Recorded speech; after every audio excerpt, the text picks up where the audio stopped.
Hello YouTubers out there, this is Jerry at the Movies with your host, Jerry Saravia.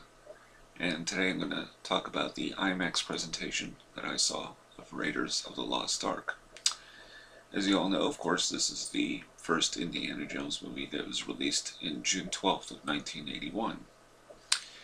Now a little backstory. I was 10 years old when Raiders of the Lost Ark first came out in theaters, and I did see it the week, I think it may have been a week or two after it was officially released in the theaters.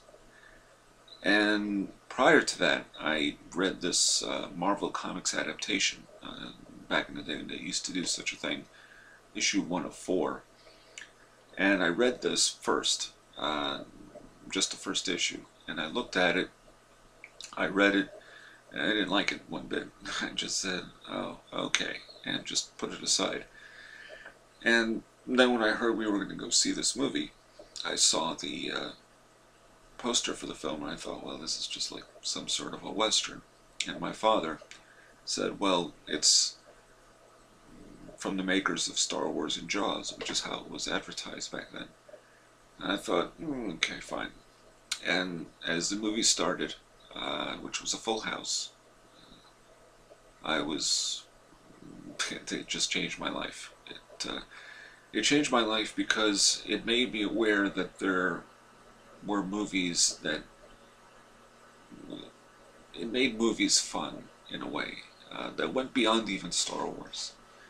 And also it just was new. I mean, I'd never seen anything like this before. In fact, nobody had seen anything like this movie before. It was a new interpretation of movies people used to love from the 30s, 40s, and 50s, which were the serials.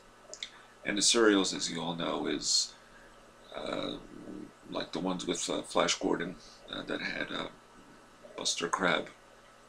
And they would start one week with one episode, and there was a cliffhanger, and you had to see what happened the following week, and so on and so forth. So these could be 10, 12-part serials, stretched out over 12 weeks.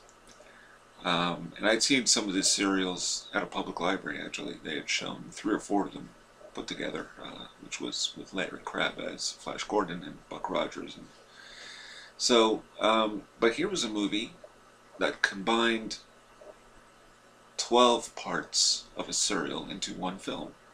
So the idea was that whatever the hero was going through, if there was an obstacle they had to overcome, you didn't have to wait a week to see how he would survive that obstacle. It was all in one movie. And that was really what it was. It was 12 different cliffhangers packed into one movie.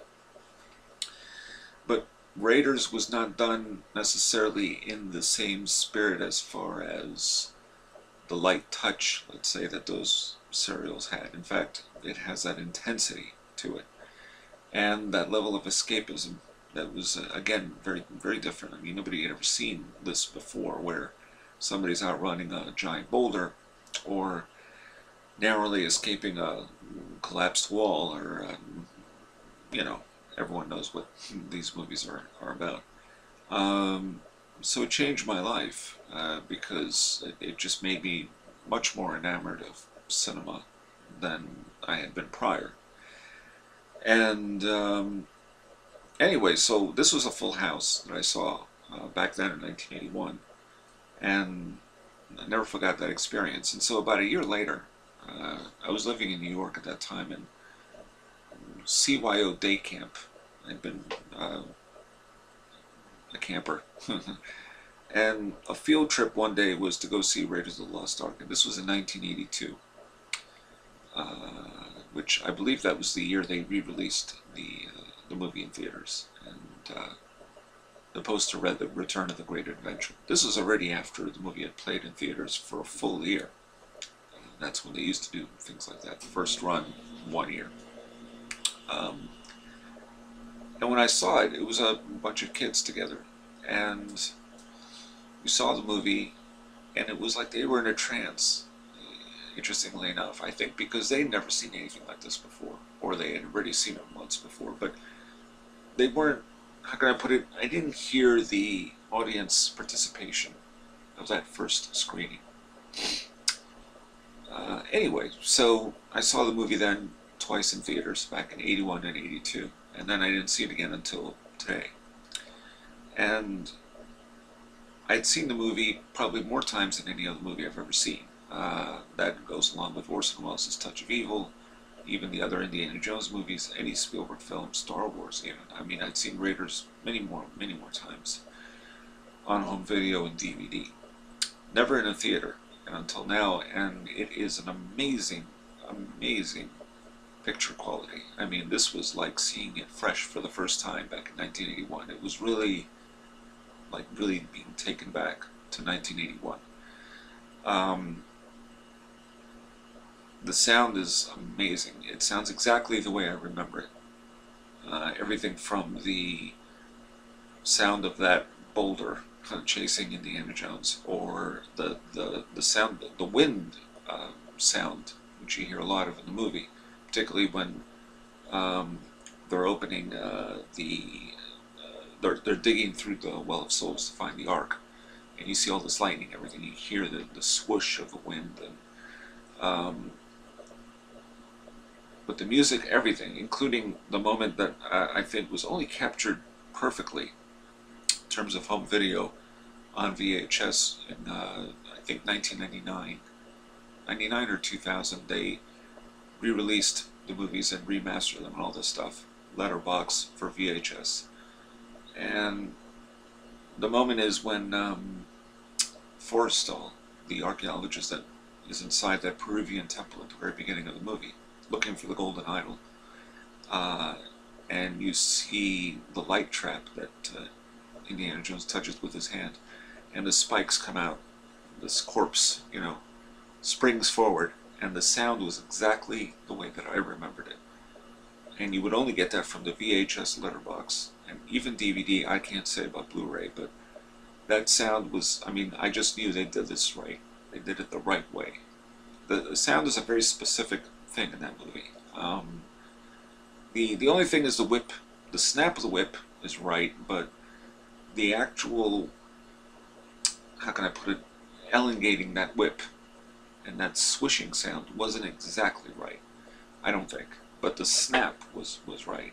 The punches were right. Everything was exactly the way I remember from 1981. I mean, I can't, you know, I don't know how else to explain it, but not even so much the visual memory I have of that movie when I saw it in theaters then, but also the sound memory. I mean, the sound is very pivotal in that movie, and so it was absolutely perfect. Particularly Tot, the villain Tot, who has that hot flaming poker and is ready to burn Marion's face off. The intensity, the music as it builds up, it was exactly the way I remembered it. It was really like seeing the movie for the first time the right way in a theatrical exhibition. That I had not had that experience since 1981. So this movie's, I mean, look, you know,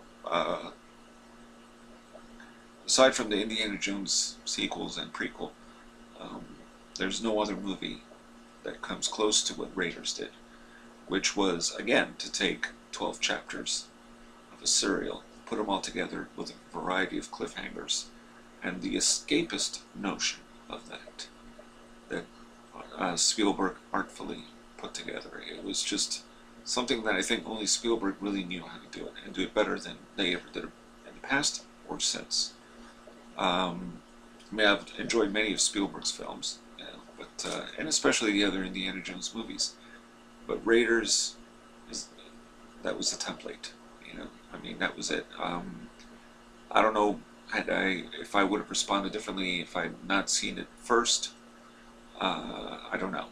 But all I can tell you is I did see Raiders first, and seeing it now is exactly the way I remembered it. So, of course, this is Thursday, the 13th of September, so there's one more day for this movie.